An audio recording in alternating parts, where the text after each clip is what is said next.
Bonjour à toutes et à tous. Bienvenue aux séries d'apprentissage GOTSI.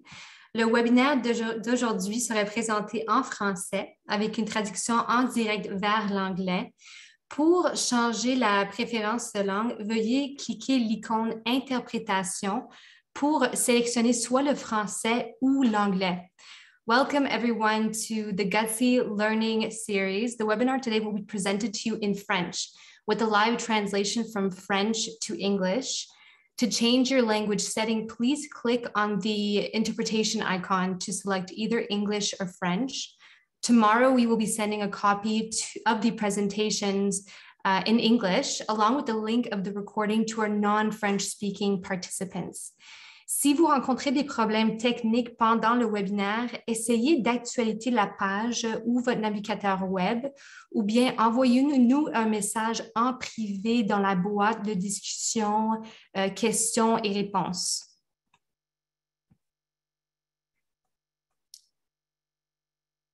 La présentation de ce soir ainsi que les enregistrements antérieurs de nos séries d'apprentissage GOTSI sont disponibles sur notre site web à l'adresse sur l'écran ainsi que sur notre chaîne YouTube. Notre période de questions et de réponses en direct serait basée sur les questions posées à l'avance lors de l'inscription et durant la diffusion en direct. Cela étant dit, si vous avez des questions durant la présentation, vous pouvez bien les écrire dans la boîte de discussion que vous voyez sur votre écran. Nous ne pouvons pas, par contre, répondre aux questions sur des situations médicales spécifiques ou personnelles.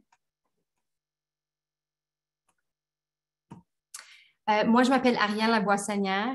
Je serai votre animatrice pour ce soir. Bienvenue encore une fois à notre webinaire.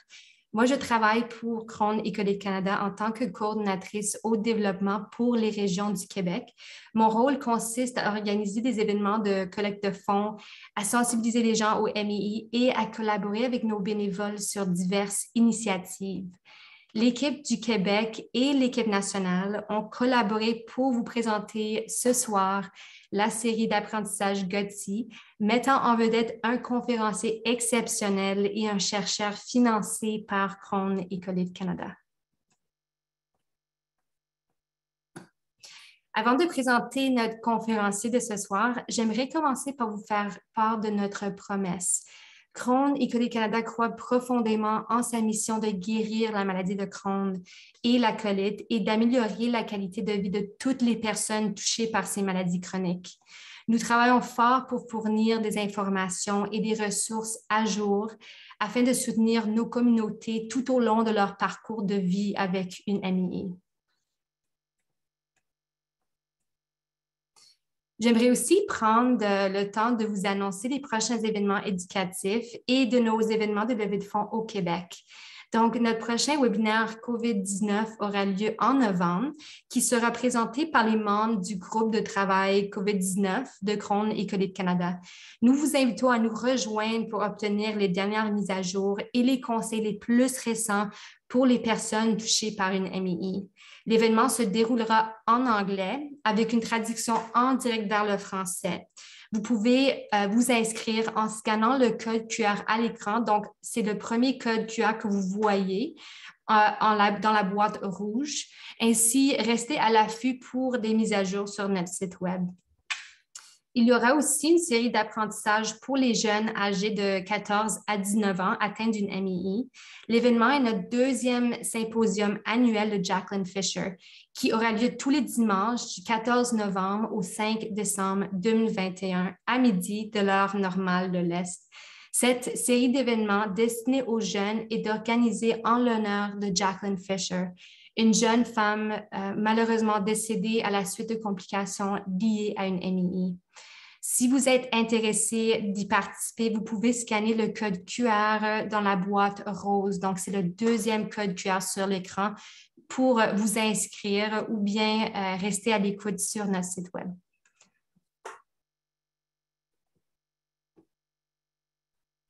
Donc, sans nos bénévoles et le succès de nos activités de collecte de fonds, nous ne serions pas en mesure de mener à bien nos programmes. Cette année, le Québec et l'Ontario s'associent pour lancer un gala virtuel le mardi 30 novembre à 7h30, heure normale de l'Est. Ils organisent également un encan silencieux avec une gamme passionnante d'articles du 15 au 30 novembre qui se déroulera virtuellement. Il y aura ainsi un tirage au sort de Noël en décembre pour la province du Québec. Donc, restez à l'affût pour plus d'informations sur notre site Web.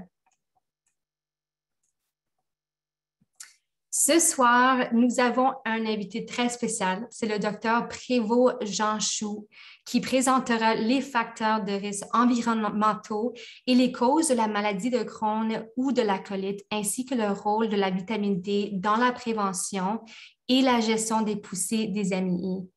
Le docteur Jean Chou a reçu sa formation médicale à l'Université Paul Sabatier de Toulouse avec une spécialisation pédiatrique au CHU de Besançon en France.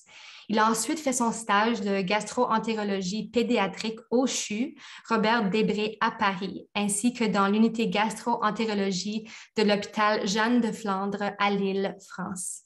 Dr. Jean Chou a obtenu sa maîtrise en épidémiologie clinique et l'évaluation des actions de santé en 2002.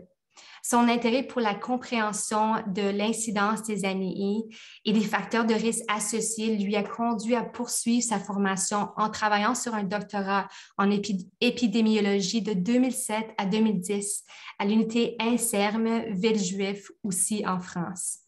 Et en janvier 2011, le docteur Jean Chou a été nommé professeur adjointe de pédiatrie à l'Université de Montréal et médecin à l'unité de gastro-entérologie de l'hôpital Sainte-Justine à Montréal.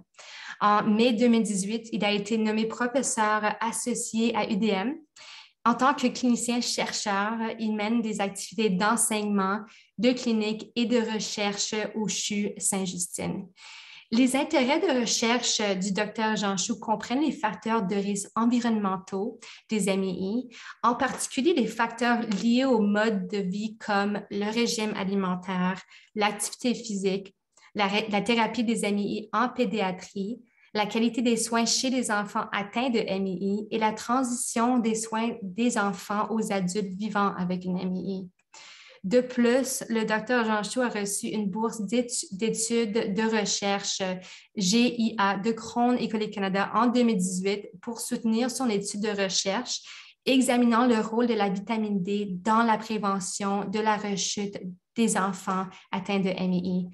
Eh bien, sans plus attendre, j'ai l'honneur de vous présenter et de passer la parole au docteur Jean Chou. Bienvenue, docteur Jean Chou.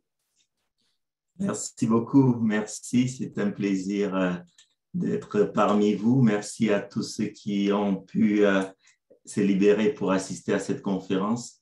Donc, j'ai vu dans la boîte des chats que c'est une innovation en français. Je pense que c'est vraiment un plaisir de pouvoir la faire en français, partager aussi cette belle langue et pouvoir répondre aux questions en français ou en anglais pour ceux qui aimerait avoir la réponse dans l'une ou l'autre langue, mais on va pouvoir vraiment passer une heure de discussion et de faire le point sur cette thématique. Donc, les maladies inflammatoires de l'intestin, les facteurs de risque environnementaux.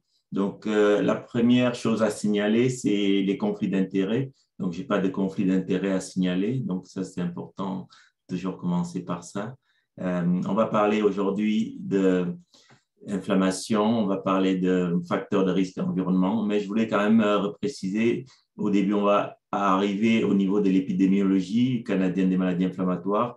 Je vais donner un petit mot sur pourquoi c'est important de parler des facteurs de risque environnementaux et on va voir ceux qui sont protecteurs et ceux qui augmentent le risque. Et puis finalement, je parlerai de notre étude Vidipec qui a d'ailleurs eu un financement de Crohn et Colique Canada qu'on remercie une fois encore. Donc, tout le long de la présentation, on aura quelques abréviations et je tenais à les souligner ici pour simplifier certaines diapositives. Vous verrez le terme de MII, maladie inflammatoire de l'intestin. Vous verrez le terme de colite ulcéreuse qui est abrégé en CU. Vous verrez le terme de risque relatif, odds ratio. Toutes ces définitions-là sont des termes qui sont utilisés pour expliquer les associations entre un facteur et une maladie. Donc, si on a un risque relatif ou un odds ratio qui est supérieur à 1, ça veut dire que le facteur concerné est associé à une augmentation du risque de développer une maladie. À l'inverse, si le risque est inférieur à 1, ça veut dire que le facteur concerné est plutôt associé à un risque, à un effet protecteur. Donc, les études dont on va parler aujourd'hui sont de 3 types. Il y a les études qu'on dit cas témoins. C'est des études, la plupart du temps, rétrospectives. Donc, on regarde en arrière, on pose des questions aux patients sur leur consommation alimentaire ou d'autres événements de vie. Ensuite, il y a les études qu'on dit de cohorte, qui sont des études plutôt prospectives, longitudinales. Et puis, finalement, le troisième groupe d'études dont on va parler, ce sont les méta-analyses, qui sont des études qui sont comme une synthèse de tout ce qui existe dans la littérature et ça permet de définir une espèce de moyenne par rapport aux risques considérés. Ensuite, on parlera des apparentés premier, deuxième, troisième degré lorsqu'on va voir les risques familiaux. Les apparentés premier degré, c'est vraiment les frères, sœurs, ascendants ou descendants. Ensuite, deuxième, troisième degré, on s'éloigne au fur et à mesure de la proximité. Donc, on va voir les différents risques, mais c'était important pour moi de redéfinir cela avant de commencer. Alors, l'épidémiologie des maladies inflammatoires au Canada, ce sont des données qui ont été publiées en 2018. C'est des données qui montrent qu'à l'échelle du Canada, au niveau des provinces, l'incidence n'est pas la même. Il y a des provinces où l'incidence est beaucoup plus élevée que d'autres. Et on sait qu'en 2018, il y avait 270 000 Canadiens qui vivaient avec une maladie inflammatoire de l'intestin. Parmi eux, 7 000 avaient moins de 18 ans, donc des formes de maladies pédiatriques. Et par contre, les projections pour 2030 montrent qu'on aura 400 000 Canadiens qui vont avoir une maladie inflammatoire de l'intestin, ce qui représente environ 1 Canadien sur 100. À l'échelle mondiale, c'est plusieurs millions de personnes qui vivent avec une maladie inflammatoire de l'intestin. Et bien que le taux d'incidence semble se stabiliser chez l'adulte, chez les enfants, on a encore une progression de l'incidence, surtout chez les jeunes enfants. Un autre centre à Sainte-Justine, l'hôpital Sainte-Justine, on a mis sur pied depuis 2009 une collecte de données assez régulière des patients pour identifier le nombre de nouveaux cas chaque annuel. Et on se rend compte qu'au fil des ans, cette incidence augmente. Donc, entre 2009 et 2014, on avait environ 90 à 100 cas chaque année. Et sur les dernières années, de 2015 à actuellement, on tourne à 120, 130 cas. Donc, on a effectivement une maladie qui reste assez importante à la fois chez les enfants, peut-être beaucoup plus que chez les adultes, mais l'incidence semble en progression chez les enfants actuellement. Alors, pourquoi c'est important de s'intéresser aux facteurs de risque environnementaux? On sait à présent que contrairement à la COVID-19, par exemple, qui est liée à un agent infectieux, donc le virus SARS-CoV-2. Pour ce qui est des maladies inflammatoires de l'intestin, il n'y a pas un seul facteur causal. On sait que ce sont des maladies multifactorielles qui vont faire intervenir d'une part un terrain génétique, d'autre part des facteurs d'environnement et tous ces éléments vont jouer à travers 3 éléments fondamentaux. Le premier, c'est la barrière épithéliale de l'intestin. Le deuxième élément, c'est le microbiome intestinal et le troisième élément, c'est le système immunitaire. Donc, puisqu'on va parler aujourd'hui d'environnement, c'était important de voir aussi quels sont les mécanismes par lesquels ces facteurs pourraient jouer. Si on commence déjà par la génétique est un facteur important. Il y a eu beaucoup d'analyses et d'études qui ont été faites, plus de 240 gènes et polymorphismes qui ont été identifiés associés aux maladies inflammatoires de l'intestin. Mais ceci n'explique que 8 à 13% de la variance de la maladie de Crohn et 4 à 7% de la colite ulcéreuse. Ça veut dire qu'il y a autre chose que la génétique qui explique pourquoi il y a autant de cas de maladies inflammatoires, surtout dans des pays comme le Canada, qui est l'une des régions au monde où l'incidence et la prévalence est très élevée. Donc, les gènes n'expliquent pas tout, il y a d'autres choses. Et les autres facteurs pourraient agir à travers plusieurs éléments. Le premier élément, c'est l'épithélium intestinal. Donc, l'épithélium intestinal, c'est cette couche de cellules qui est présente au niveau du tube digestif, qui permet aux aliments d'être absorbés, qui fait aussi une barrière entre le contenu de la lumière intestinale et le milieu vasculaire, le milieu sanguin. Et cet épithélium joue aussi un rôle d'interaction avec les microbes qui sont présents dans l'intestin. On va en parler tout à l'heure du microbiote. Et donc, toutes les cellules qui constituent cet épithélium sont attachées les unes aux autres par ce qu'on appelle des jonctions serrées. Et lorsque ces jonctions sont moins continentes, on a ce qu'on appelle la perméabilité intestinale. C'est un peu comme des pavés, un sol en pavé pour lesquels les scellants ne sont pas très solides et à ce moment-là, on a une infiltration d'eau qui se fait. Et cette perméabilité intestinale va entraîner le passage de bactéries et d'autres antigènes alimentaires dans le système vasculaire et ensuite déclencher les processus immunologiques. Donc, l'épithélium a vraiment un rôle important dans les maladies inflammatoires. Sur cette image, on voit comment cet épithélium se définit avec la couche de cellules qui est présente et l'épithélium est avec la face interne en contact avec les bactéries et la face interne en contact avec le type digestif, le système immunitaire. Donc, cet épithélium joue un rôle vraiment important. Ensuite, à côté de lui, il y a le microbiome. Le microbiome, c'est un organisme vivant à part entière. Il est constitué de beaucoup de bactéries, plus de 10 puissance 14 bactéries sont présentes dans le tube digestif. Ça représente environ un poids de 1 à 2 kg, c'est beaucoup. Et ces bactéries sont dispersées de haut en bas avec un nombre d'autant plus important qu'on se rapproche du côlon.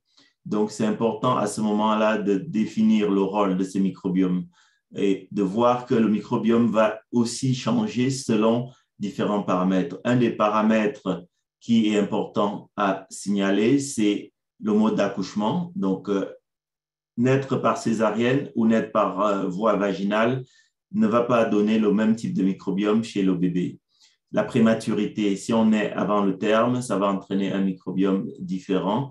Les séjours en soins intensifs, les modes d'alimentation, comme l'allaitement ou les préparations pour nourrissons, sont des facteurs qui vont jouer beaucoup sur le microbiome. Ensuite, il y a d'autres facteurs comme la géographie, le lieu de vie. Si on prend le microbiome des enfants au Bénin, ce ne sera pas le même que les enfants au Japon ou les mêmes que les enfants au Québec. Donc, ce microbiome va aussi dépendre de l'environnement géographique qui aussi est influencé par l'alimentation. Ensuite, d'autres facteurs comme l'activité physique, le sommeil sont des facteurs qui influencent le microbiome. Et finalement, des médicaments, en particulier les antibiotiques, vont moduler le microbiome. Donc, le microbiome a un rôle important. Il va jouer sur la production de certains composants énergétiques qui sont, par exemple, utiles pour le fonctionnement du côlon. Ces bactéries du microbiome ont un rôle vraiment important pour la modulation du système immunitaire. C'est pour ça qu'on s'attache depuis les dernières années à mieux comprendre et à mieux caractériser ces microbiomes. Et pour le comprendre et le caractériser, on va regarder d'une part la qualité, c'est pour ça qu'on parle de diversité, et aussi on va regarder la quantité et on parle de richesse en nombre de bactéries. Donc, lorsqu'il y a une balance, un déséquilibre de ce microbiome, on va parler de dysbiose. Et cette dysbiose est associée à la survenue et au développement des maladies inflammatoires. Donc, au final, sur un terrain génétique, on aura des facteurs d'environnement qui vont jouer à travers soit la modulation du microbiome, soit l'épithélium, et tout ça va entraîner la cascade immunologique qui va être à l'origine du déclenchement des lésions inflammatoires. Donc, les facteurs d'environnement, il y en a plusieurs. On va les analyser ensemble. Le premier facteur qui est le plus ancien, c'est celui qui concerne finalement la famille. Donc, l'histoire familiale. Le fait d'avoir un jumeau atteint d'une maladie inflammatoire augmente le risque de maladie inflammatoire chez l'autre jumeau. Si c'est une maladie de Crohn, par exemple, le risque est de 50% que le deuxième jumeau ait aussi ou développe aussi la maladie inflammatoire. Si c'est une colite ulcéreuse, le risque est d'environ 12%. Si on a un ou plusieurs parents, le risque est aussi augmenté. Donc, la présence d'un apparenté de premier degré augmente le risque de développer à la fois la maladie de Crohn ou la colite ulcéreuse. Et si on a deux apparentés de premier degré, le risque est encore plus élevé, pouvant atteindre jusqu'à 10% pour la maladie de Crohn. Et ce risque va diminuer selon la proximité avec le cas index. Donc, les apparentés de troisième ou deuxième degré ont un risque moindre, mais toujours supérieur au risque de la population générale. Donc, globalement, si on prend une cohorte de patients avec maladie inflammatoire, il y a environ 12% parmi eux qui ont des cas familiaux de maladie inflammatoire. Alors, on va focaliser cette fois-ci sur la période autour de la naissance, donc les premiers moments de la vie. Donc, un des facteurs qui a été étudié pour les périodes de la naissance, c'est le fait de fumer pendant la grossesse. Donc, si une femme enceinte fume, le risque de développer une maladie inflammatoire chez le bébé, chez l'enfant, après la naissance, est très élevé. Donc, 50% de plus de risque chez une femme qui fume de développer une maladie inflammatoire. Surtout pour la maladie de Crohn, le risque est augmenté par rapport aux colites ulcéreuses. Pour ce qui est des prises d'antibiotiques pendant la grossesse, là aussi, on a une association importante avec le développement de maladies inflammatoires chez l'enfant qui va naître pendant l'enfance en particulier, surtout si la prise d'antibiotiques a été faite au 3e trimestre. Ensuite, les infections. Donc, la présence d'une otite pendant les premières années de vie est associée à un risque augmenté de maladie de Crohn chez les enfants. Et toutes ces infections vont donner un risque beaucoup plus élevé de formes pédiatriques de maladies inflammatoires que de formes chez les adultes. Par contre, ce qui a été noté, c'est que d'autres facteurs comme la césarienne, le poids à la naissance, le fait de naître prématuré avant le terme, le fait d'avoir reçu des vaccins comme le ROR ou le BCG, ce sont des vaccins qu'on administre aux nouveau-nés ou dans les premiers mois de vie, ne sont pas associés avec un risque augmenté de maladies inflammatoires. Donc, cette période est importante. Et une étude récente qui a été réalisée au Canada montre qu'en particulier, les infections survenant dans la première année de vie vont entraîner une augmentation de risque de développer une maladie inflammatoire avant l'âge de 20 ans de 60% et une augmentation de 300% de développer une maladie inflammatoire avant l'âge de 10 ans. Donc, on a clairement une association entre les infections et le risque de développer une maladie inflammatoire. On verra un peu plus loin que la prise d'antibiotiques pourrait être un facteur qui module ce risque et cette association. Deuxième facteur qu'on va étudier, toujours dans les premières périodes de la vie, c'est l'allaitement maternel. L'allaitement maternel a été démontré dans plusieurs études comme étant protecteur à la fois pour le développement d'une maladie de Crohn, mais aussi pour le développement d'une colite ulcéreuse. Et cet effet protecteur dépend aussi de l'origine ethnique. Donc, l'association est beaucoup plus forte que chez les Asiatiques que chez les Caucasiens, par exemple. Donc, l'effet de l'allaitement maternel sur la protection contre le risque de maladie de Crohn ou de colite ulcéreuse a été constamment retrouvé dans beaucoup d'études et c'est un effet qui est assez fort puisqu'une diminution de risque de 20 à 30% est démontrée. Donc, en résumé, la période de première année de vie semble capitale pour montrer l'association, d'une part avec des facteurs protecteurs et d'autre part avec des facteurs qui augmentent le risque. Passé la première période de vie, il y a d'autres événements de vie qui vont arriver, notamment au-delà de 5 ans en particulier. Les autres facteurs dont on va parler sont l'appendicectomie. L'appendicectomie, c'est un geste qui vise à enlever l'appendice, ce petit bout de tissu qui est situé à la fin de l'intestin grêle, juste au niveau du côlon. Et ce morceau de tissu a une fonction immunologique. Et lorsqu'on enlève les appendices chez les enfants, la plupart du temps, c'est en raison d'une appendicite. Donc, l'appendicite aiguë est la première cause de résection de l'appendice qu'on appelle appendicectomie. Donc, plusieurs études montrent qu'il y a une augmentation du risque de développer une maladie de Crohn lorsqu'on a enlevé l'appendice et à l'inverse, un effet protecteur. Sauf que dans ces études-là, un des biais qui est observé souvent, c'est que ce risque est associé avec une maladie qui survient dans les 2-3 ans. Donc, il est possible, surtout pour l'association avec la maladie de Crohn, que ce soit déjà la maladie inflammatoire qui était présente et donc il y a une association qui est un peu masquée par une maladie qui est subclinique. Et nous avons essayé de démontrer cela dans une étude ici au Québec, une grosse étude à partir de patientes et de patients nés entre 1970 et 1974. C'est des personnes de la population générale qui ont été suivies jusqu'en 2014. Et on a pu identifier au terme du suivi 2545 cas de maladie de Crohn et 1134 cas de colite ulcéreuse. Et ce qu'on a démontré, c'est que le risque de maladie de Crohn est surtout présent lorsque l'appendicectomie survient entre 20 et 30 ans, et surtout présent dans les premières années après l'appendicectomie, et par la suite, il n'y a plus de risque démontré. Alors que pour ce qui est de la colite ulcéreuse, l'effet protecteur reste présent tout le long.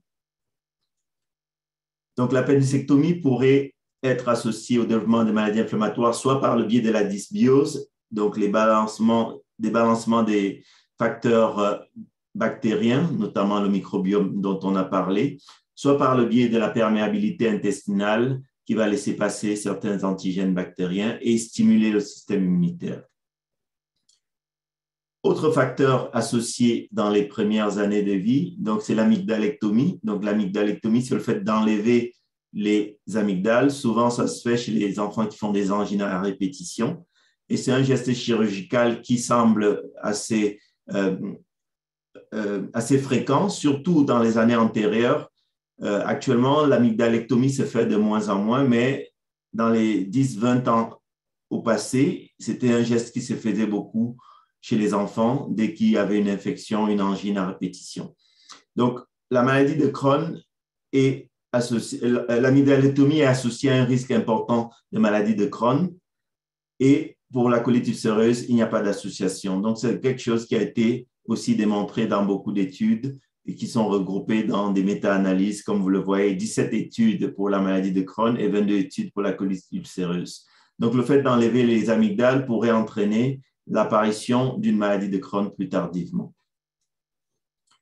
Ensuite, autre facteur, les antibiotiques. Là aussi, c'est un facteur qui est retrouvé beaucoup chez les enfants. Plusieurs reçoivent des antibiotiques pour différentes infections et plusieurs études ont été faites pour essayer d'évaluer l'association entre la prise d'antibiotiques et le risque de maladie de Crohn ou de colite ulcéreuse. Et ce qui est démontré, c'est que le risque est beaucoup plus présent pour la maladie de Crohn, un risque de 74%, alors que pour la colite ulcéreuse, il n'y a pas d'association. Et de façon notable, cette association est surtout présente lorsque la maladie de Crohn va survenir chez l'enfant. Donc, c'est un élément important à prendre en compte. Les contraceptifs oraux, donc un autre facteur qui a été étudié dans beaucoup d'études, à la fois des études cas témoins rétrospectives et des études de cohorte. Et toutes ces études ont été réunies dans des méta-analyses et on a actuellement des données assez solides pour montrer que le fait de prendre des contraceptifs oraux est associé à une augmentation à la fois du risque de maladie de Crohn et du risque de colite ulcéreuse. Ce d'autant plus que la prise est très prolongée.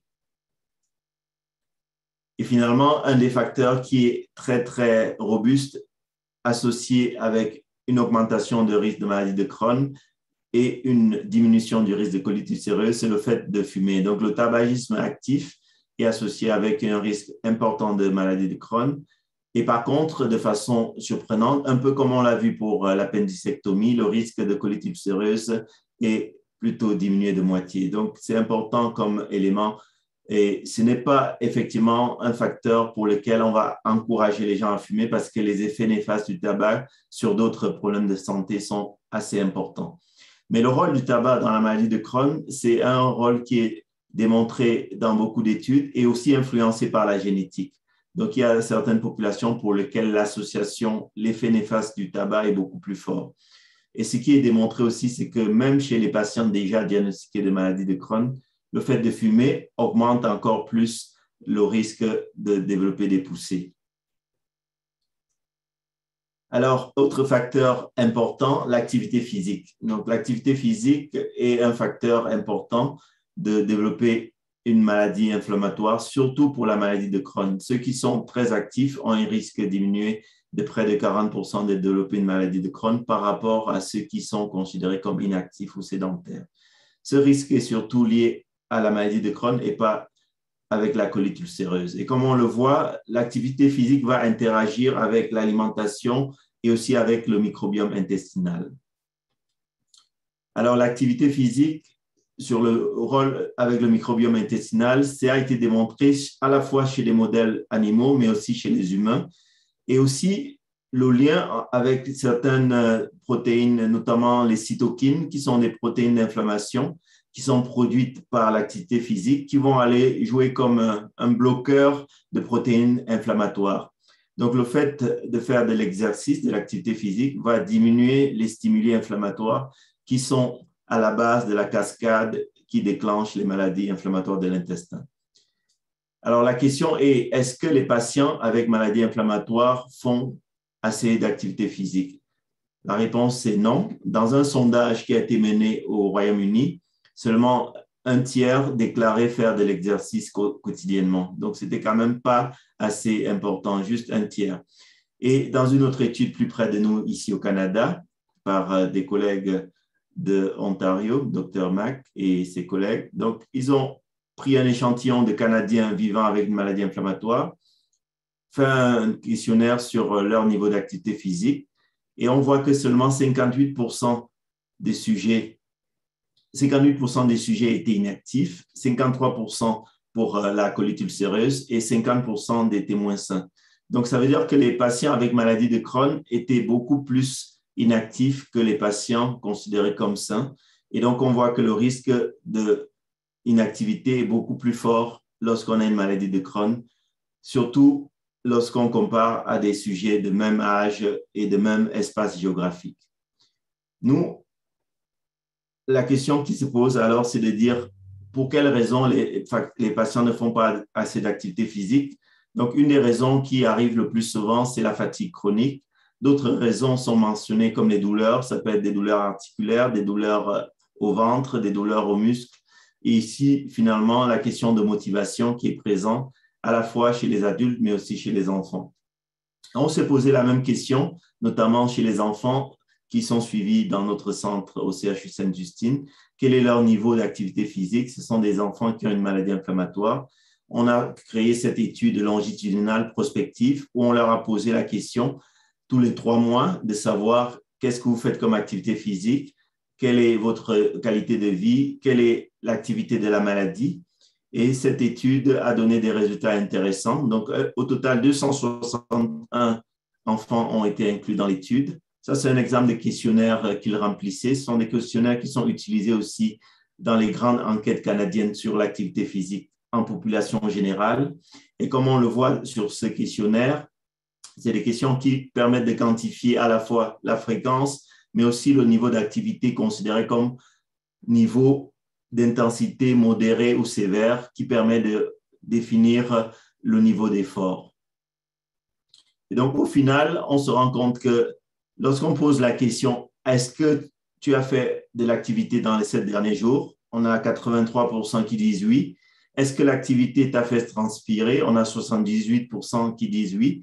Mais lorsqu'on regarde « Est-ce que le niveau d'activité répond aux critères des lignes directrices canadiennes ?» Il n'y a que moins d'un tiers qui le fait. Donc, 30% seulement arrivent à remplir les critères des lignes directrices qui correspondent à au moins 60 minutes d'activité d'intensité modérée à sévère. Et ce qui est aussi intéressant, c'est lorsqu'on pose la question de savoir est-ce que vous connaissez les lignes directrices, il y a 44% qui répondent oui, on est au courant de ces lignes directrices, mais il n'y a que 12% qui répondent correctement à la question. Donc ça, c'est un élément qui nous permet de dire que l'information sur le rôle et l'impact de l'activité physique doit être véhiculée encore plus maintenant, surtout dans le contexte de la pandémie où on a vu diminuer de façon drastique les niveaux d'activité physique, que ce soit en population générale ou aussi chez les patients avec maladie inflammatoire. Donc, il y a un travail de communication à faire pour encourager, aider et notamment tout ce qui concerne la fatigue, essayer de traiter par exemple l'anémie qui est un facteur important pour la fatigue chronique. Ensuite, les facteurs psychosociaux. Donc, c'est une grande catégorie de facteurs d'environnement qui ont été évoqués comme associés aux maladies inflammatoires. Déjà par le fait qu'il y a un mécanisme sous-jacent, donc la dépression, le stress vont entraîner une production de cytokines inflammatoires, inhibition de certains nerfs qui agissent sur la motricité de l'intestin, modifier le microbiome de l'intestin, augmenter la perméabilité de l'intestin. Et tous ces facteurs-là pourraient donc être associés à une augmentation du risque de maladie de Crohn ou de colite ulcéreuse. Et ça, c'est des données qui ont été analysées dans plusieurs études. Une des études, par exemple, qui a été publiée en 2013, c'est l'étude de la Nurse Health Study. C'est la cohorte des femmes infirmières aux États-Unis qui ont été suivies pendant plus de 20 ans. Donc, dans cette étude, plus de 150 000 participantes, donc, pendant plus de 20 ans, ont été interrogées avec des questionnaires sur leurs facteurs psychosociaux qui étaient posés à la fois au moment de l'inclusion dans la cohorte, mais aussi dans des questionnaires réguliers lors du suivi. Ils ont pu identifier 203 cas de colite ulcéreuse et 170 cas de maladie de Crohn au fil du temps. Et dans cette étude, les participantes qui déclaraient des symptômes dépressifs jusqu'à 4 ans avant le diagnostic avaient le développement d'une maladie de Crohn ou le développement d'une maladie de Crohn qui apparaissait dans le cadre du suivi. Comme on le voit, donc le risque est multiplié par plus de 2 chez celles qui développent ou déclarent des symptômes dépressifs jusqu'à 4 ans avant le diagnostic. Et dans cette étude, ce qui est intéressant, les auteurs sont allés regarder aussi la présence de symptômes plus de 20 ans avant le développement de la maladie et on se rend compte que là aussi, l'existence de symptômes dépressifs très anciens pourrait être associée à l'apparition d'une maladie de Crohn dans le cadre du suivi ultérieur. Donc, c'est une étude qui a montré une association, mais qui n'a pas été confirmée dans d'autres études, notamment cette étude qui a été faite en Scandinavie. Donc, les auteurs ont utilisé un devis un peu différent. Ils se sont basés sur un facteur stressant majeur. Le fait de perdre un enfant est considéré comme un stress majeur pour les parents. Donc, dans cette étude, ils ont pris 21 000 parents qui avaient perdu un enfant. Ils ont comparé avec 293 000 personnes qui n'avaient pas de maladie inflammatoire, 293 000 personnes, pardon, qui n'avaient pas perdu d'enfants. Et puis, ils ont regardé le développement de maladies de Crohn ou de colite ulcéreuse. Et dans cette étude, on voit qu'effectivement, il n'y a pas d'association entre le fait d'avoir perdu un enfant et la présence d'une maladie inflammatoire. Donc, effectivement, le lien entre les facteurs psychosociaux et l'apparition de maladies inflammatoires reste encore difficile à déterminer. Et un des éléments qui sera important d'étudier, c'est la résilience, c'est-à-dire la façon dont les personnes qui subissent un événement stresseur majeur arrivent à gérer cet événement. Et ça, c'est quelque chose qu'on est en train d'étudier dans le travail de cohorte qu'on a mis sur pied ici au Québec, qui vise justement à analyser l'impact de ces facteurs psychosociaux, mais en prenant en compte le vécu des patients et des patientes sur la façon de tolérer ces facteurs de stress. Donc, les résultats seront à venir dans le futur. Ensuite, l'alimentation, un gros chapitre par rapport aux facteurs de risque environnementaux. L'alimentation est incriminée parce qu'effectivement, c'est en contact direct avec l'épithélium intestinal, c'est en contact avec le microbiome. Il y a un rôle direct de passage de certains antigènes alimentaires au niveau sanguin. Et donc, tous ces éléments-là pourraient être un des facteurs importants. Et donc, plusieurs études ont été réalisées pour essayer de comprendre le rôle de l'alimentation dans la survenue des maladies inflammatoires. Et malgré toutes ces études qui sont multiples, on a très peu de données robustes actuellement et j'ai résumé cela sous forme de ce tableau. Si on considère d'une part les composants de l'alimentation individuellement, donc si on prend par exemple les protéines, on avait démontré dans une étude que le risque était augmenté chez les femmes de la cinquantaine de développer une maladie de Crohn et une colite ulcéreuse.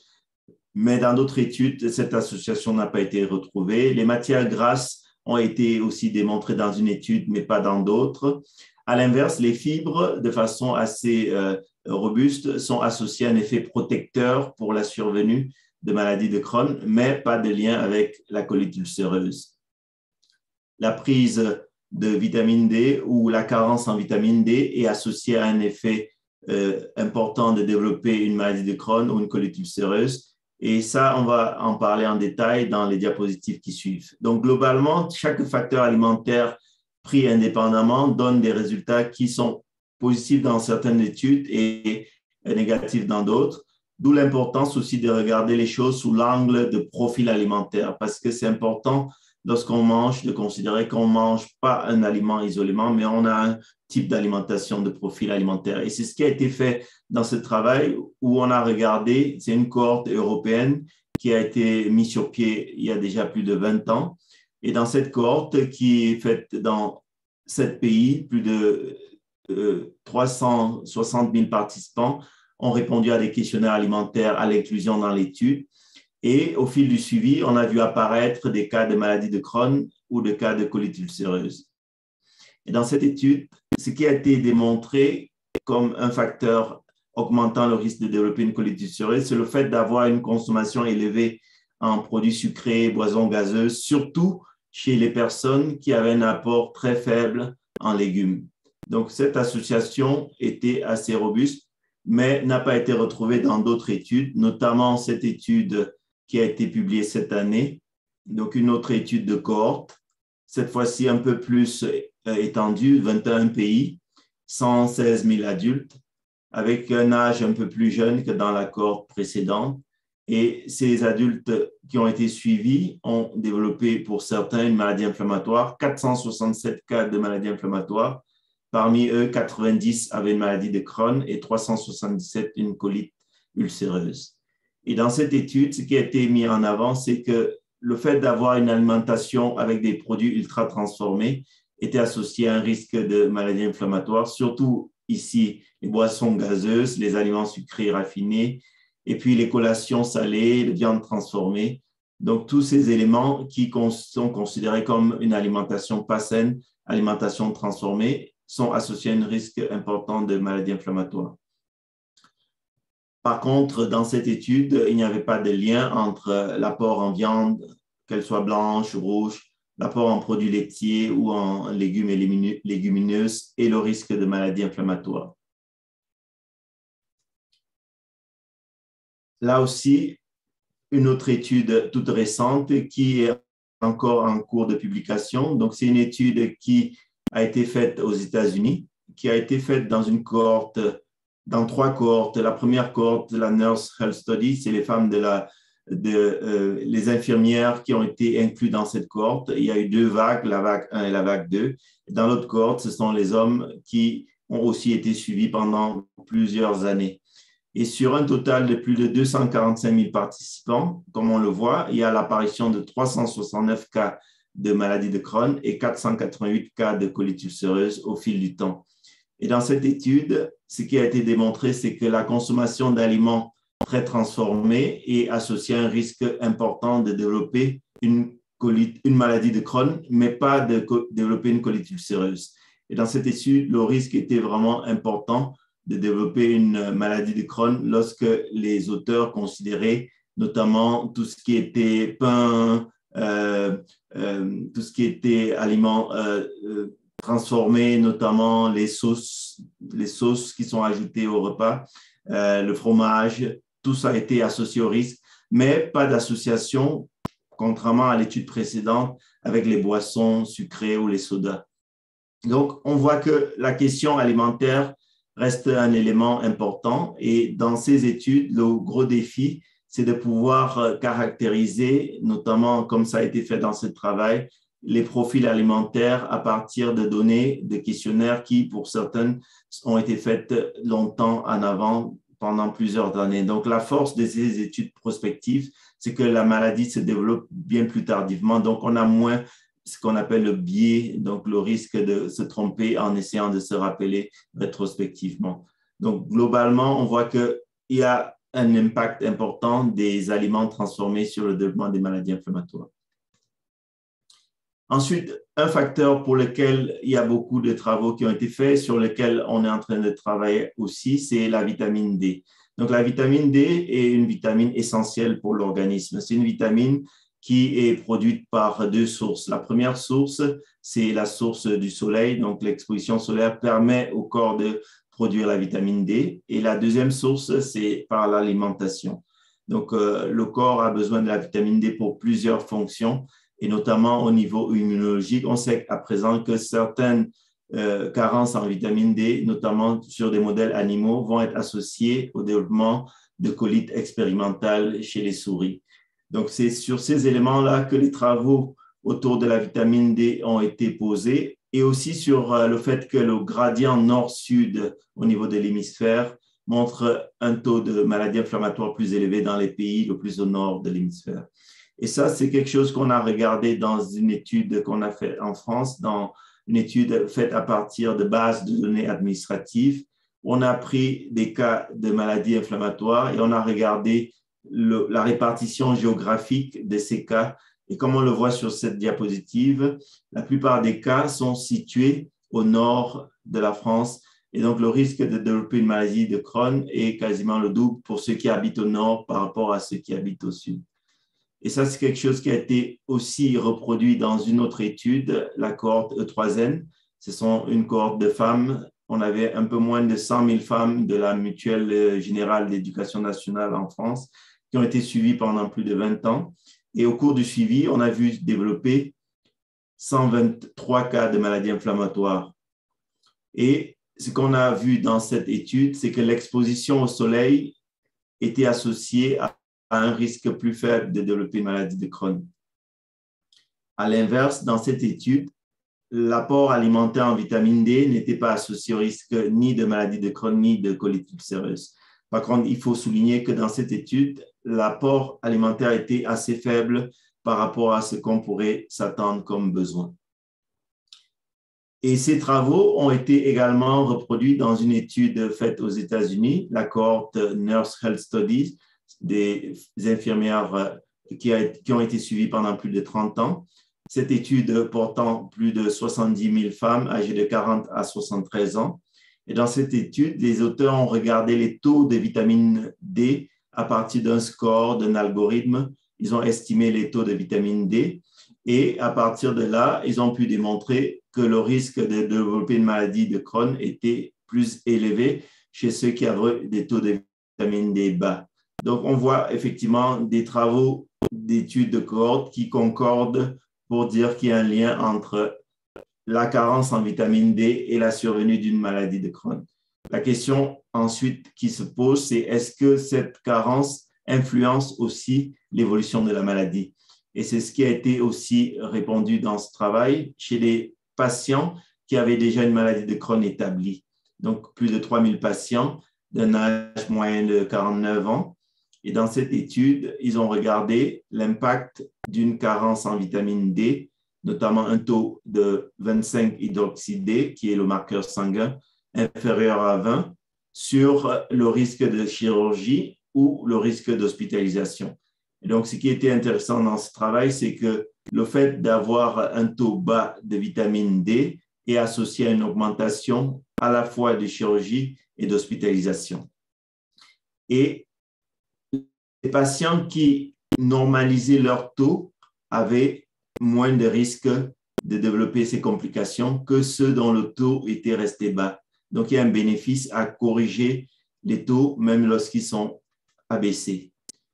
Un autre travail aussi, qui est aussi dans le même sens, où on voit que pour arriver à corriger les taux dans cette étude, les auteurs ont apporté de grosses doses de vitamine D, 50 000 unités de vitamine D par semaine ou toutes les 2 semaines pendant 12 semaines chez un groupe de 965 patients. Et ensuite, à partir de là, ils ont pu observer les patients selon leur taux sanguin, ceux qui étaient carencés, moins de 50 nanomoles par litre, ceux qui étaient insuffisants, entre 51 et 74, et ceux dont le taux de vitamine D était normalisé, donc plus de 75. Donc, ce qui a été intéressant dans cette étude, c'est que les participants qui avaient un taux faible de vitamine D avaient besoin de plus de stéroïdes, donc plus de poussées de maladies, plus de visites aux urgences, plus d'admission à l'hôpital, plus d'interventions chirurgicales. Par contre, ceux qui avaient des suppléments de vitamine D avaient une moindre utilisation des soins de santé. Donc, il y avait un impact important de la normalisation de la vitamine D. Mais toutes ces études, c'est des études observationnelles, c'est des études qui ne permettent pas d'exclure un biais. Ce qui est souvent important, c'est les études randomisées. Pour les études randomisées, il y en a très peu qui ont été effectuées. La toute première, c'est celle qui a été faite en 2016 chez des adultes connus pour une maladie de Crohn en rémission, qui recevaient dans un groupe de la vitamine D et dans l'autre groupe du placebo. Comme on le voit sur cette diapositive, l'apport de vitamine D était assez modeste, 1200 unités par jour. Et dans cette étude, les auteurs regardaient la survenue d'une rechute 12 mois après l'inclusion dans l'étude. Et on voit qu'effectivement, on a une diminution de moitié de la survenue d'une rechute chez ceux qui avaient le groupe vitamine D. Alors, on s'est posé la question, nous en pédiatrie, de savoir est-ce que chez les enfants qui ont une maladie de Crohn, on pourrait améliorer le devenir de la maladie en leur administrant de la vitamine D à dose élevée. Et pour répondre à cette question, on a procédé par étapes. La première étape, c'était d'établir la tolérance de ces doses élevées. Donc, cette première étude pilote qui a été réalisée visait à voir si on pouvait donner jusqu'à 3 000 ou 4 000 unités par jour chez les enfants et s'il n'y avait pas d'effet secondaire. Et ce qui a été confirmé, c'est qu'on pouvait corriger les taux sanguins puisque la plupart de ces enfants avaient des taux très élevés après cette administration et on n'avait pas d'effet secondaire. Donc, sur cette étude, on a inclus 20 enfants et ils ont été répartis dans ces différents groupes. Et on a pu démontrer qu'en effet, le fait de recevoir des grosses doses de vitamine D permettait de corriger les taux, comme on le voit sur cette diapositive. Donc, on a une augmentation du taux sanguin de vitamine D dans le groupe qui reçoit des doses élevées, alors que dans les groupes qui recevaient des doses standards, le taux était augmenté, mais pas de façon statistiquement significative. Suite à ça, on a fait une deuxième étude pilote pour voir cette fois-ci, au bout de 12 mois, est-ce qu'il y a un impact sur les taux sanguins et aussi l'observance. Dans cette deuxième étude, on a inclus aussi des enfants qui ont été répartis dans 2 bras de traitement et on leur a donné la vitamine D et on les a suivis de façon prospective avec des visites et des questionnaires tous les 3 mois. Et on regardait aussi l'évolution de la maladie.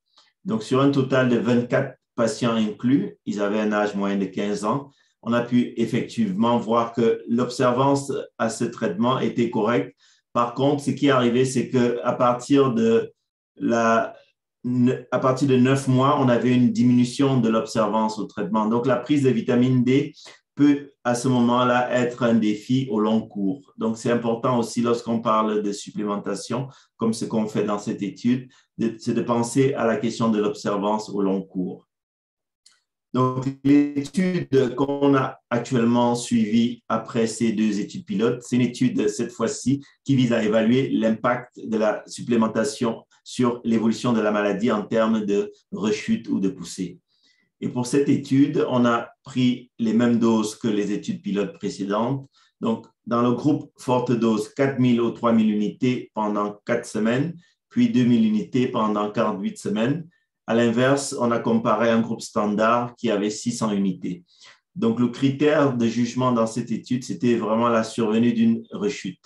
Et cette rechute était évaluée sur différents éléments qu'on va voir dans la diapositive suivante.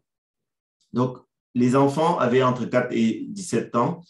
Ils ont à l'inclusion une maladie qui est considérée comme en rémission. Ils reçoivent leur traitement habituel puisque dans le cadre des traitements des maladies inflammatoires, certains reçoivent des immunomodulateurs, d'autres des traitements biologiques. Donc, la vitamine D dans cette étude était un adjuvant à ces traitements habituels. Ils doivent être en rémission aussi avec très peu d'inflammation puisqu'on regardait aussi un marqueur qu'on appelle la calprotectine fécale qui devait être assez bas pour pouvoir être inclus dans l'étude. Et les critères donc, de jugement, donc, on regarde la survenue de symptômes de la maladie, de rechute clinique. On regarde aussi l'augmentation dans les selles de ces paramètres d'inflammatoire, donc la calprotectine qui doit être augmentée.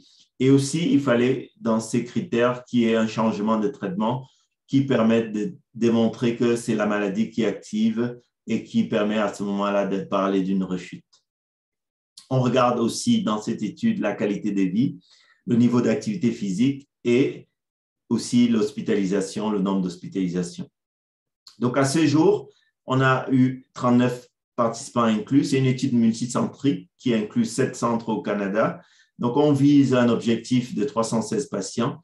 Et avec la pandémie, on a eu énormément de difficultés à recruter parce qu'il y a eu un ralentissement, voire un arrêt de recrutement pendant la période de pandémie. Mais l'objectif, c'est d'arriver à ça pour permettre de répondre à la question, est-ce que d'administrer des fortes doses a un impact sur la maladie et donner des conseils justement pour la supplémentation de façon large.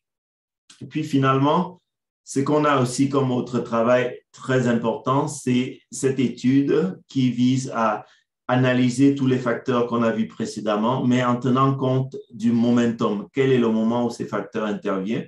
Donc, c'est une étude qu'on a avec une co-chercheuse de l'Institut Armand Frappier, le docteur Rousseau, et on vise, avec cette étude, à mieux caractériser l'impact de ces différents facteurs sur la survenue d'une maladie de Crohn ou d'une colite ulcéreuse. Donc, on a une cohorte assez intéressante de participants, 400 000 participants, qui sont nés entre 1970 et 1974. Et parmi ces participants, on a identifié 2545 cas de maladie de Crohn et 1134 cas de colite ulcéreuse. Et toutes ces données ont été en plus des données administratives. On a fait un questionnaire qui a été posé aux participants cet été, donc été 2021. On vient de compléter la collecte de données. Et à partir de là, on pourra analyser les facteurs en tenant compte du moment de survenue, en tenant compte, par exemple, pour les facteurs psychosociaux, de la résilience, non seulement de la survenue du stress, mais aussi la façon dont le stress a été géré. Les données et les résultats de cette étude seront très intéressants et permettront de comprendre aussi comment tous ces facteurs interagissent, parce que pour l'instant, le puzzle n'est pas encore complet. Il y a encore des choses qui restent incomprises. On sait qu'il y a des facteurs clairement établis comme l'antibiothérapie, le tabac. Il y a des facteurs controversés, notamment l'appendicectomie pour la maladie de Crohn. On sait qu'il y a des facteurs controversés comme l'alimentation, le stress, des choses qu'on doit définir, la vitamine D, quel est son rôle exact dans l'évolution de la maladie. Et le momentum, c'est vraiment ça qui est la clé. Donc, les facteurs qu'on peut prévenir sont en particulier l'allaitement maternel, le fait de ne pas fumer pendant la grossesse, le fait de ne pas administrer trop d'antibiotiques. L'appendicectomie, c'est quelque chose qui est difficile à prévenir, mais on sait que de nos jours, il y a une approche qui a été mise sur pied depuis quelques années sur certaines formes d'appendicite peu compliquées, c'est de partir sur un traitement de type antibiothérapie et ne pas faire l'appendicectomie. Mais quelquefois, l'appendicectomie doit se faire et pour ce facteur-là, on ne peut pas forcément modifier. D'autres facteurs qui sont modifiables, c'est l'alimentation. Donc, on l'a vu que les aliments transformés, ultra transformés, seraient à éviter, donc privilégier une alimentation saine. Chez les enfants, on sait que dans le cadre de traitement de la maladie inflammatoire, la nutrition entérale a un bénéfice avéré. Par contre, les autres types de nutrition sont actuellement en cours d'étude et le rôle, notamment sur l'évolution de la maladie, reste à démontrer.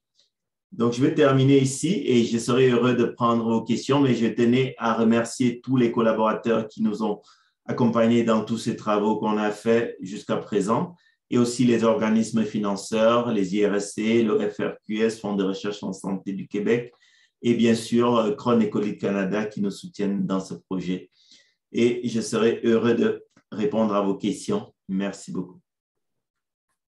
Merci, Dr. Jean Chou. Quelle présentation intéressante avec des informations révolutionnaires concernant les AMI, surtout sur les aspects concernant l'alimentation, les effets de la vitamine D sur les AMI.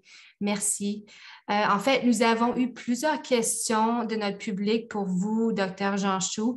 Et vu qu'il nous reste seulement 30 minutes à peu près, nous allons donc nous lancer directement dans la période de questions et réponses. Excellent. Donc, les questions vont apparaître sur l'écran sous peu. Donc, première question pour vous. Quelle forme de vitamine D est recommandée pour les personnes atteintes de la maladie de Crohn ou de la colite, c'est-à-dire des gélules, les pilules liquides? Qu'est-ce qu'on conseille normalement? Ah, ça, c'est une bonne question. Effectivement, la vitamine D a une absorption très aisée et la forme galénique, la forme à prendre est finalement plus dépendant du goût de la personne en termes de facilité à prendre les comprimés. On sait par exemple en pédiatrie chez les enfants, à partir d'un certain âge, c'est un peu plus difficile de leur faire prendre. En dessous d'un certain âge, c'est difficile de prendre les comprimés. Les formes liquides sont plus privilégiées. Mais chez les adultes, que ce soit en comprimé, capsule ou liquide, l'absorption est assez bonne pour la vitamine D, même dans le contexte de ces patients avec maladies inflammatoires. Mais c'est sûr que ce qui est intéressant, et on l'a démontré dans nos études, c'est que des doses élevées sont parfois nécessaires pour arriver à avoir des taux sanguins. Et ça, c'est aussi quelque chose qui est important, d'où l'importance de pouvoir faire des dosages sanguins, en parler au médecin pour vérifier effectivement si les taux sanguins sont corrects avec ce qu'on prend. Mais pour la fonction sur l'évolution de la maladie, effectivement, on a pour l'instant besoin de certaines données pour permettre de dire quelle est la dose idéale pour prévenir ou aider l'évolution de la maladie. Parfait, merci beaucoup. On va passer à la prochaine question. Donc, prochaine question. Quels sont les effets secondaires ou les risques liés à l'utilisation de suppléments de vitamine D? Ah, ça, c'est effectivement des choses qu'il est important d'en discuter pour éviter, notamment en contexte d'automédication. C'est des vitamines qu'on trouve parfois en vente libre. Donc, l'un des premiers risques, surtout lorsqu'on a des très fortes doses, c'est le risque de surdosage et d'avoir des taux sanguins très élevés. Mais ce risque-là, avec les administrations standards, sont moins observés. Donc, si on a un surdosage en vitamine D, on peut avoir une hypercalcémie. Donc, ça veut dire que le taux de calcium dans le sang augmente. Et s'il y a un taux de calcium important, ça peut aussi donner des pierres aux reins, donc des calculs au niveau des reins. Donc, c'est essentiellement ce risque-là. Parfois, certaines personnes vont avoir, lorsqu'ils ont des taux élevés, des signes comme la constipation, etc. Mais les doses standards qu'on voit sont rarement associées à ce niveau de risque. Il faut toutefois signaler qu'il y a certaines conditions de santé, certaines maladies qui sont associées à une augmentation du risque d'avoir ces problèmes de calcémie. Donc, c'est aussi important de savoir, notamment lorsqu'on a des problèmes de santé en dehors de la maladie inflammatoire, de savoir que l'automédication en vitamine D, il faut en parler au médecin aussi. Super, merci. Excellente réponse. Donc, la prochaine question, on va passer à la prochaine. Donc, quelle est la quantité d'exposition à la lumière du soleil nécessaire par jour pour assurer un apport adéquat en vitamine D? Alors ça, c'est une question qui a deux réponses. La première réponse, c'est déjà le moment de l'exposition en termes de moment de la journée. Donc, la plupart du temps, lorsqu'on a une exposition au soleil, ça dépend du pic du soleil. Donc, 15 minutes lorsqu'on est au pic, lorsque le soleil est au zénith, pourrait suffire à produire assez de vitamine D pour la journée. Le deuxième volet de la réponse, c'est la saison, parce que le niveau d'exposition et la façon d'absorber la vitamine D dépend beaucoup de la saison à laquelle on s'expose. Donc, c'est pour cette raison que il y a des carences très élevées en hiver. Lorsqu'on a regardé, par exemple, dans nos données, les patients qui avaient un dosage sanguin en hiver étaient extrêmement carencés parce que l'apport par la source exposition est très faible pendant ces périodes-là. Donc, la saison est un élément important et le moment de la journée est un deuxième élément. Mais habituellement, 15 minutes, lorsqu'on est aux zénith, pourrait suffire. Et c'est important toujours aussi de parler des risques de cancer de la peau lorsqu'on parle d'exposition au soleil, parce que c'est aussi quelque chose qu'il faut faire attention. Il ne faut pas le négliger, le risque de cancer de la peau. Parfait, merci beaucoup pour la réponse.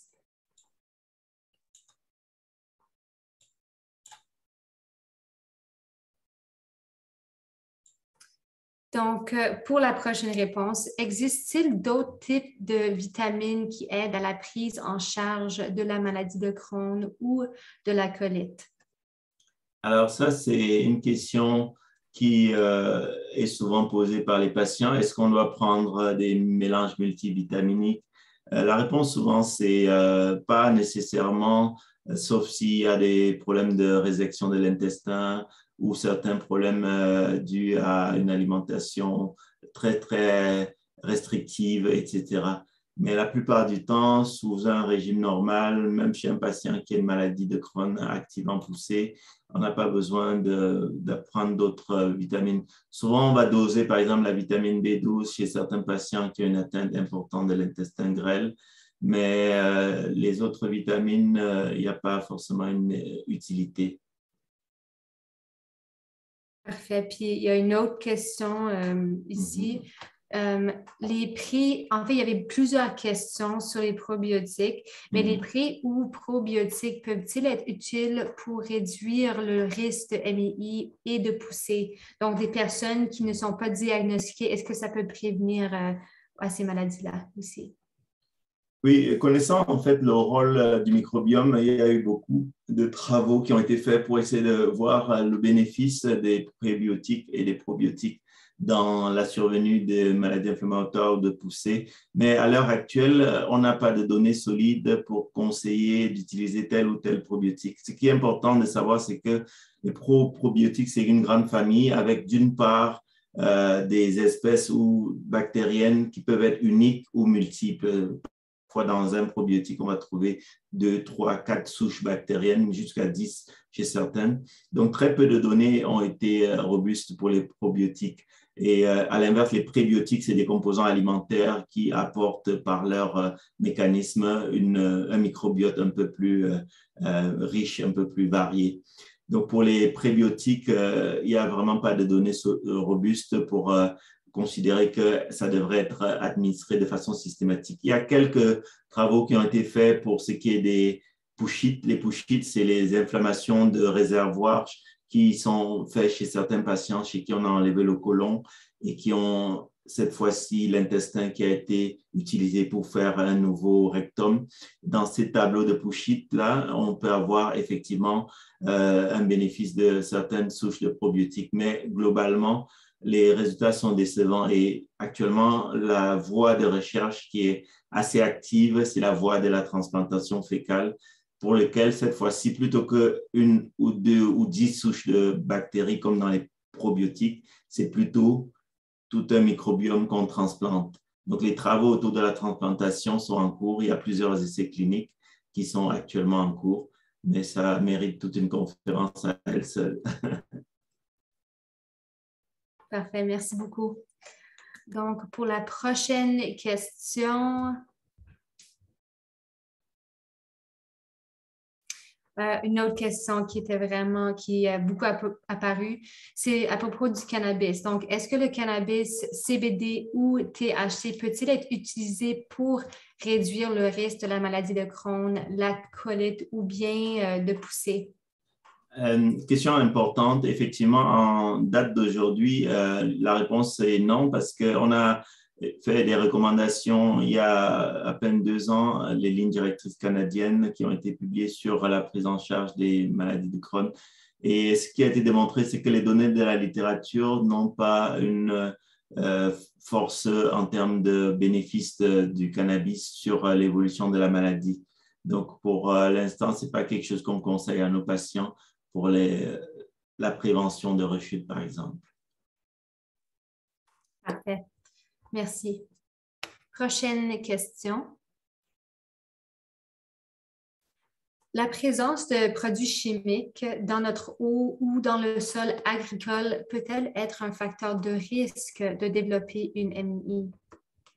Oui, oui, en fait, les facteurs environnementaux, plusieurs ont été étudiés, notamment tout ce qui est pollution. Et dans le groupe des facteurs pollution, il y a les pollutions aériennes et puis il y a les pollutions, notamment tout ce qui est domestique, etc. Et c'est un domaine de recherche qui est très intéressant, mais qui est difficile à étudier parce que pour arriver à caractériser la consommation en eau et la composition en produits chimiques, et suivre, comme on l'a vu dans les études de cohorte pendant de longues années, c'est des travaux qui sont complexes à mettre en évidence. Mais effectivement, c'est des pistes qui ont été évoquées dans certaines études, mais ce n'est pas on n'a pas de données solides ou robustes pour dire que tel ou tel paramètre serait directement associé, comme on l'a vu pour l'alimentation.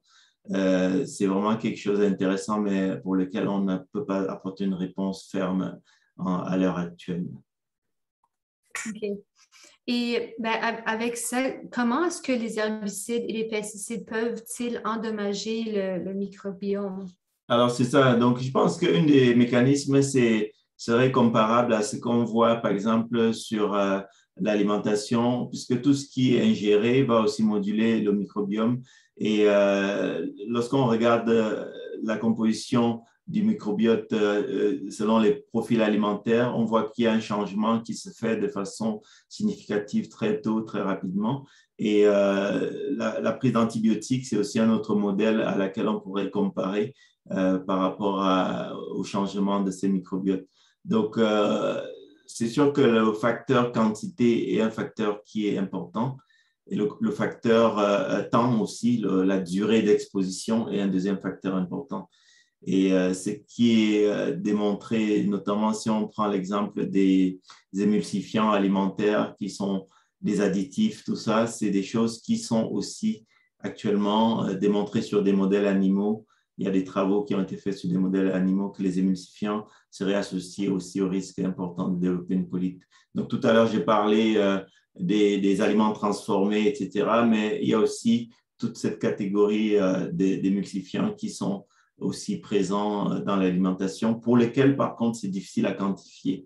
Quelle est la quantité d'émulsifiants qu'on reçoit, c'est beaucoup plus difficile. Les aliments transformés, on peut, de façon qualitative, essayer d'estimer le type d'aliments qu'on mange, les salaisons, les boissons gazeuses sucrées, tout ce qui est pizza et autres. On peut arriver à les caractériser, ou les plats cuits, comme dans l'étude qui a été faite aux États-Unis. Donc, tous les aliments déjà préparés du commerce, c'est des aliments qui sont transformés. Et donc, dans ce contexte-là, on peut arriver à les caractériser. Mais pour les herbicides et pesticides, le mécanisme pourrait passer par ce biais-là, à la fois la durée et puis la quantité d'ingestion de ces produits-là.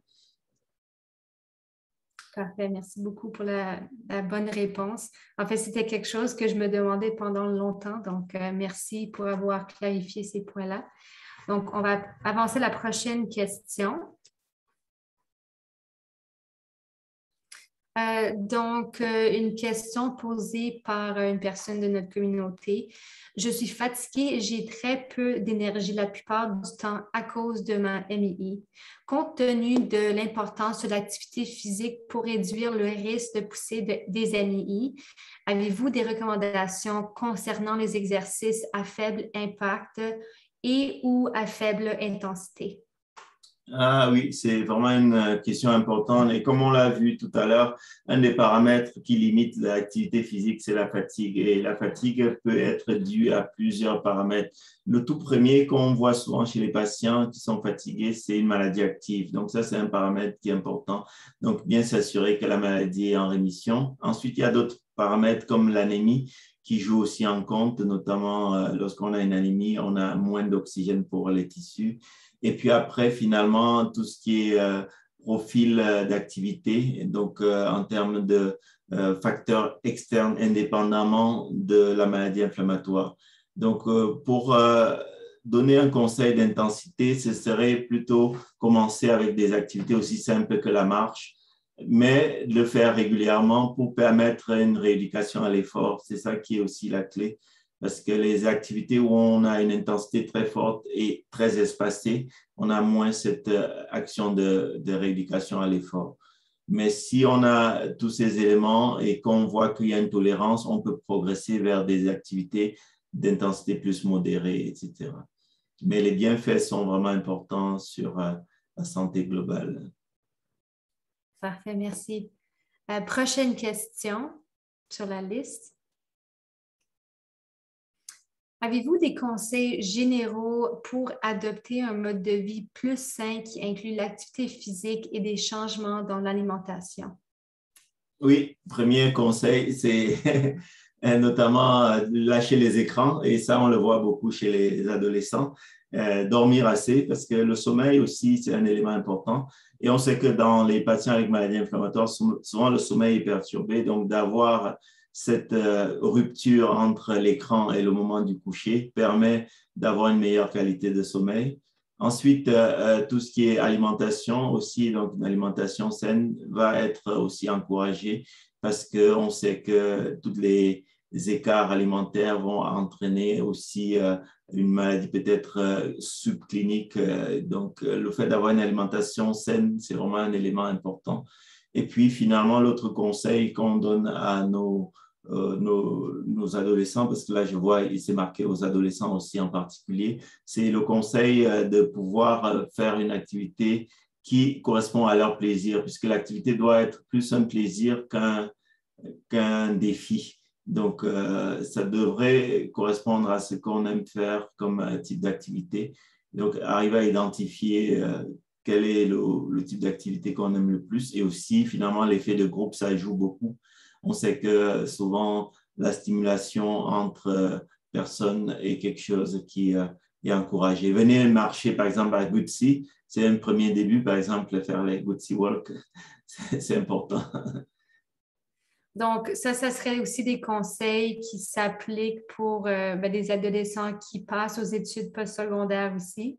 C'est ça, parce que souvent, la pression des études va faire en sorte qu'il y a moins de sommeil, il y aura beaucoup plus de temps passé, en plus avec les écrans, je réinsiste dessus, qui sont utilisés à la fois pour le côté école. Les adolescents passent beaucoup de temps sur les écrans pour le côté école, mais aussi pour le côté loisir. Donc, le travail qu'on a fait, je vous ai parlé de l'étude physique, on avait un volet sur les niveaux d'exposition aux écrans, la sédentarité, et on voyait des nombres d'heures faramineux. Et suite à ce travail, pendant la pandémie, on a fait une autre étude où on a inclus des adolescents québécois de la population générale.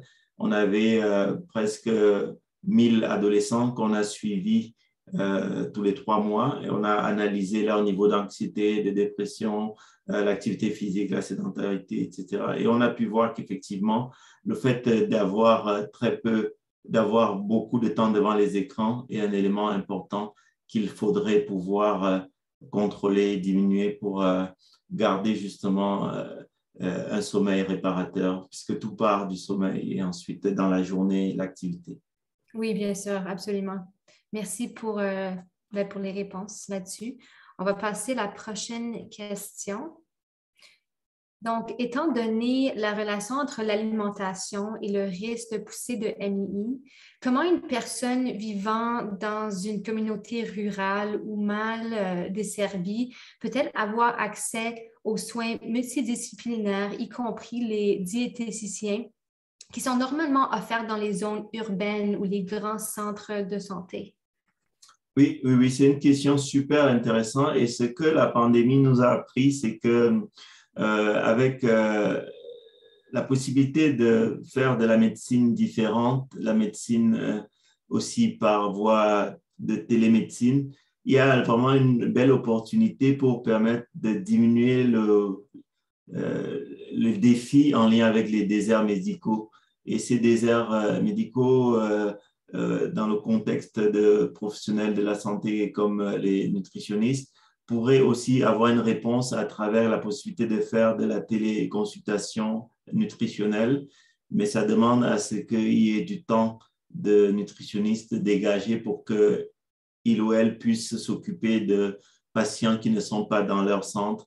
Mais les nutritionnistes formés qui travaillent dans les grandes métropoles pourraient avoir cette possibilité-là de voir les patients à distance parce que pour le coup, il y a une possibilité de bien communiquer à distance avec des outils comme là où on est en ce moment et discuter avec le patient sur toutes les considérations nutritionnelles.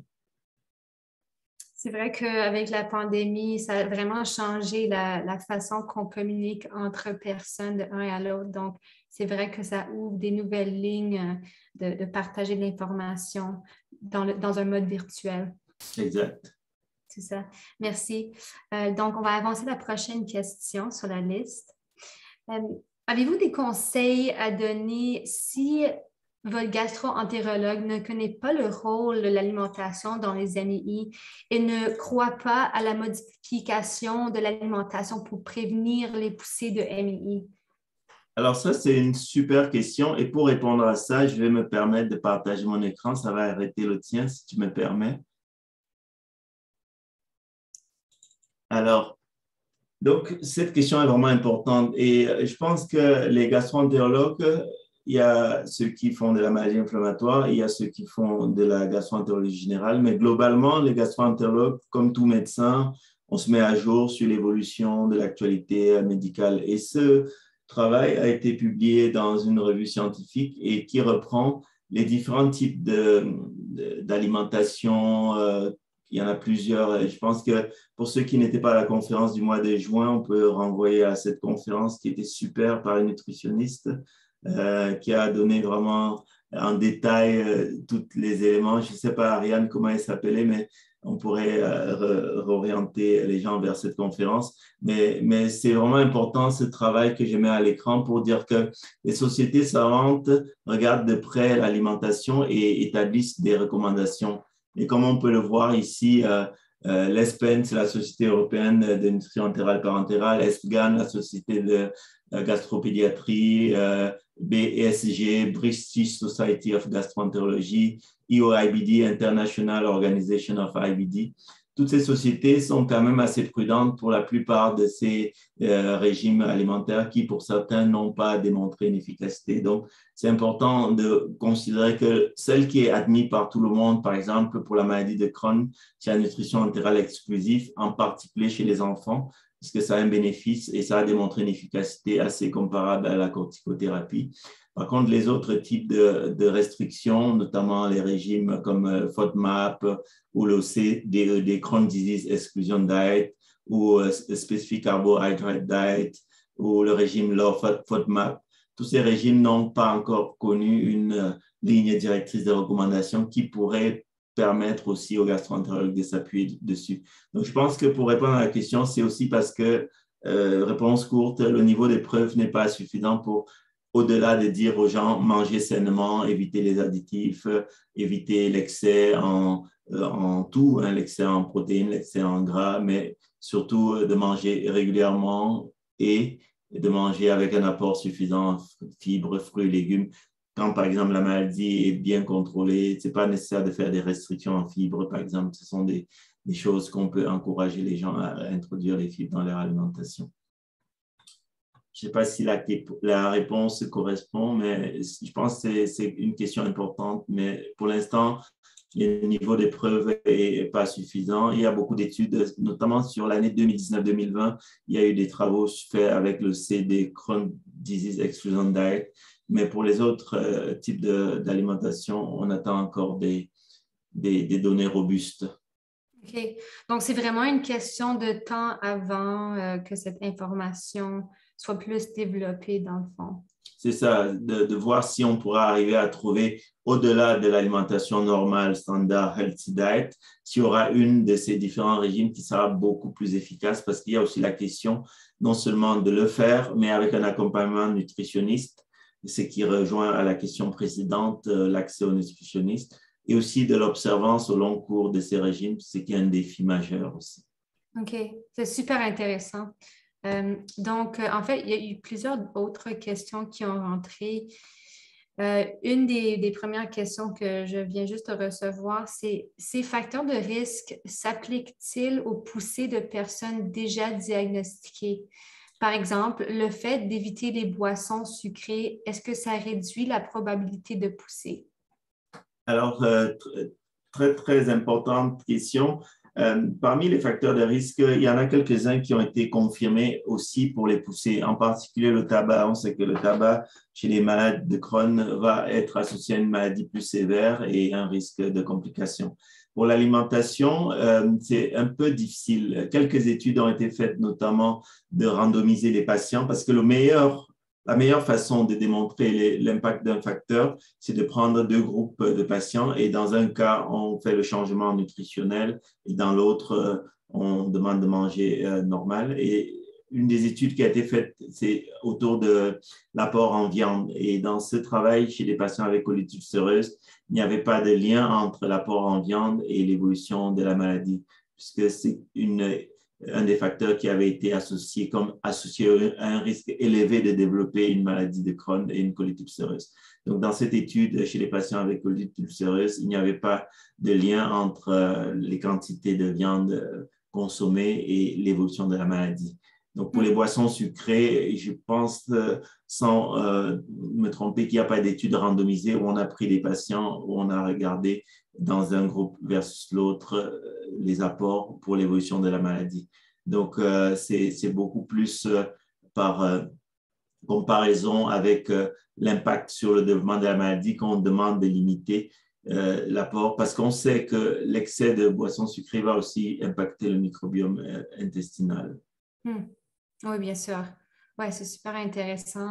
J'imagine, encore une fois, ça correspond à l'autre question précédente qu'on a besoin de plus d'informations robustes pour pouvoir répondre à une question comme il faut, avec plus de détails. L'autre question qui est apparue très souvent ce soir, c'est que conseillez-vous pour une dose de vitamine D par groupe d'âge ou même par poids, par exemple?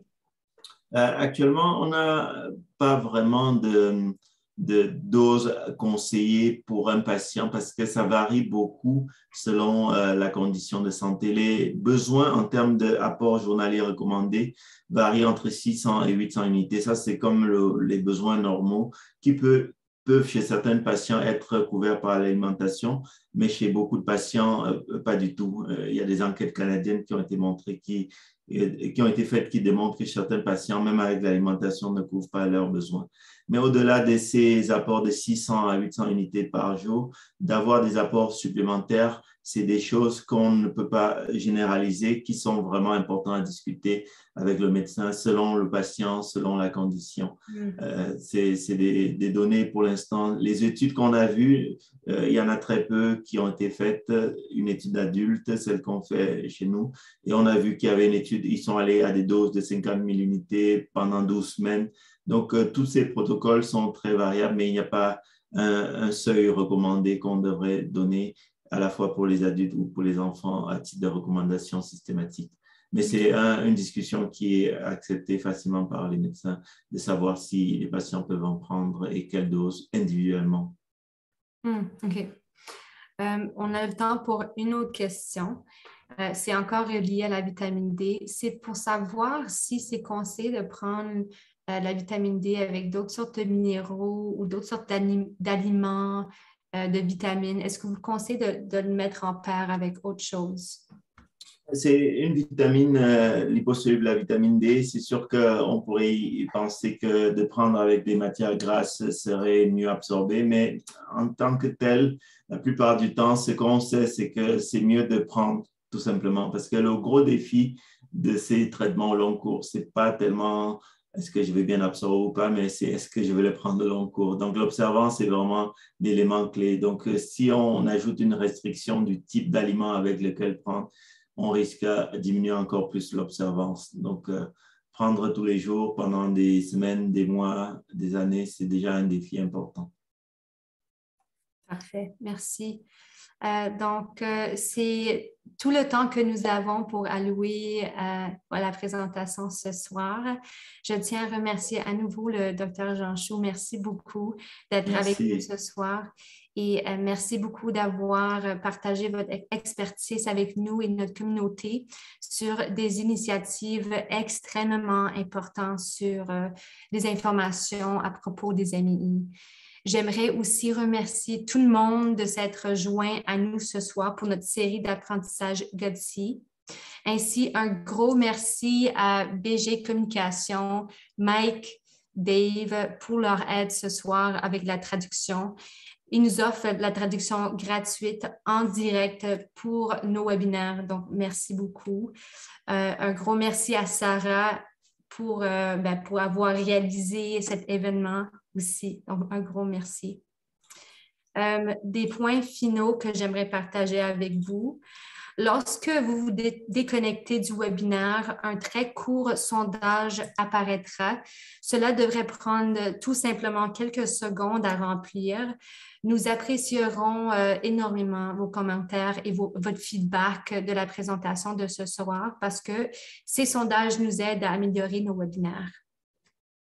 L'autre point final que j'aimerais partager avec vous, c'est que nous sommes aussi sur les réseaux sociaux. Notre nom d'utilisateur, c'est @Ayez-du-Crâne Canada. Vous pouvez nous trouver sur Facebook, Twitter, YouTube ou Instagram. Dernier petit point, si vous souhaitez faire un don ce soir, vous pouvez texter le mot espoir, c'est ESPOIR en lettres majuscules au numéro 20222, c'est espoir 20222. Merci encore une fois à tout le monde d'être ici ce soir. Merci, bonne soirée et à la prochaine. Merci, bonne soirée.